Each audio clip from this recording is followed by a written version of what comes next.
What if the real threat to your mind wasn't propaganda or manipulation, but fragmentation? What if mind control doesn't look necessarily like hypnosis or torture, but like distraction, distortion, and disconnection? And what if the people we've been told were the villains, the Illuminati, were actually trying to prevent and even cure that? Hi, I'm James, and this is the Quantified Soul, where we explore the hidden architecture of mind, matter, and meaning. And today's story starts with a thriller. I recently finished reading Dan Brown's Secret of Secrets, and on the surface, it's classic Dan Brown. Coded manuscripts, secret agencies, high-speed revelations. But this one hit a little deeper. Because behind the chase scenes and conspiracy symbols is a question that I think doesn't just stay on the page. What does it mean to actually control a mind? Now, in the book, there's a covert intelligence program trying to push the limits of awareness. Not through torture or hypnosis, but through tuning. It's not about breaking minds, it's about steering perception, amplifying attention, and expanding what consciousness can do. But the closer they get to harnessing that power, the more they seem to fracture the very thing they're trying to control. And that's where the fiction starts to feel real. Because we've seen this before. The CIA's historical programs, Bluebird, Artichoke, MKUltra, and probably others, were all real. They explored hypnosis, drugs, electroshock, and perhaps even dissociation, trying to bend the psyche from the outside in. And yeah, a lot of it was pretty dark. But a lot of it was driven by something I think scarier than cruelty.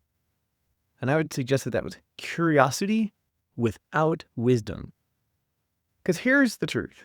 Once you realize that mind and reality are intertwined, and you grasp that consciousness shapes not just our experience, but the world around us, then control doesn't create order. It creates distortion. And while we love to point at the big, scary mind control stories from history, and they are pretty scary, the more dangerous stuff, I think, is happening all around us. Every ad, every algorithm, every subtle nudge that shapes what we notice, think, and believe. The real battle for the mind is ambient, gentle, and that's what makes it so effective and even scarier.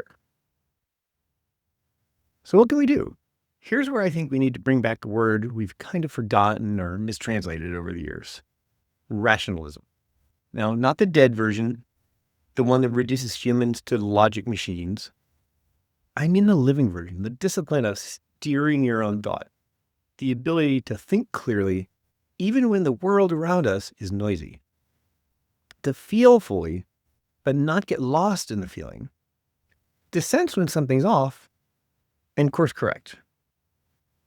Because rationalism, at its best, it helps us detect distortion. It's how we stop being steered and start steering.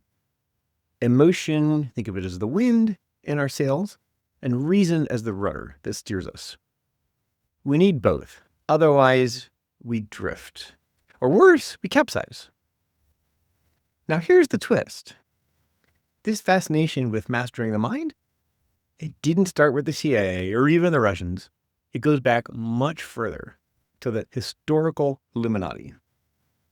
Not the meme, not the cartoon villains that you've heard stories about, but the actual lineage of thinkers who saw mind not as something mystical, but as something mathematical. Not random, but structured. Now, they weren't trying to control others. They were trying to free themselves, and ultimately, the rest of us too. They believed that the soul was a system, a living signal, and that most of our suffering actually came from one thing: misalignment. See, when our thoughts, emotions, and actions don't line up, we suffer, we fragment. Their whole project over millennia has been to figure out how to bring those parts back into sync. Not through force, through understanding. We might even call this today through self-mastery. It's a very different kind of mind control. And when our internal system starts working together and cooperating, when our parts start resonating, that's coherence. So coherence isn't necessarily perfection, it's just integration and cooperation. It's when the parts of ourselves aren't fighting anymore. That happens within us, but also between us. I stumbled onto the writings of the Illuminati years ago on what seemed to be like a half-broken old website hidden in the dark corner of the internet. It felt like falling into a wormhole, right? Pages full of text, symbols, equations, deep philosophical discussion about the nature of reality and mind, that some of it sounded impossible until it didn't. Because the more I read, the more I realized they weren't just talking about mysticism and abstract ideas. They were describing an entirely rational cosmology, a map of reality where mind is the medium and everything else, matter, energy, experience, emerges from it. And the beautiful thing is they did this through reason alone, logical deduction about things that must be true about the universe. And that changed, frankly, how I see everything. Because if the soul really is a structured signal, a structured mathematical signal, then we find that the brain must be some kind of receiver. And that became the core idea behind my upcoming book, The Dream of Matter. That by studying the brain, we can begin to glimpse the shape of the soul itself. Not metaphorically, mathematically, and really even scientifically.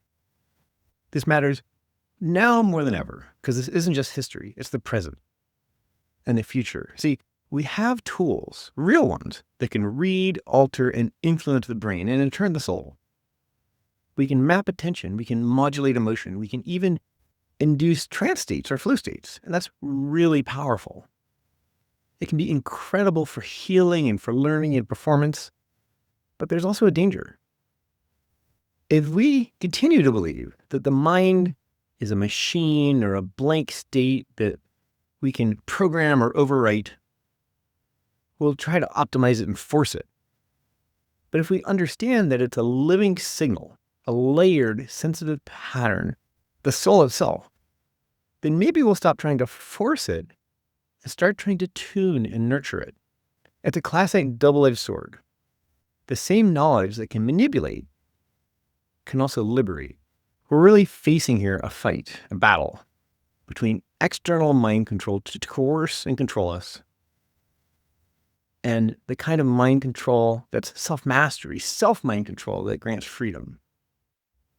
We face a choice between distortion and clarity, between bending perception and tuning it so we can see clearly. I think the Illuminati really understood something that we're only just starting to remember. That coherence isn't just a nice to have, a fluffy spiritual idea. It's really a survival skill. It's what we need to be free. And maybe, just maybe, actually I think it's pretty likely, that the real mind control we should fear is the one that we don't even notice, the one that's become baked into our day-to-day life. Now, I'll admit, this is a pretty heavy topic, and thanks for watching what I recorded here. But if this sparked some interest, please do check out the complete Substack article that's linked in the description. And if you like this kind of stuff, please subscribe here or to the Substack. It's free, and it's going to help me build the case to get my upcoming book, The Dream of Matter, the best chance of success possible. So until next time,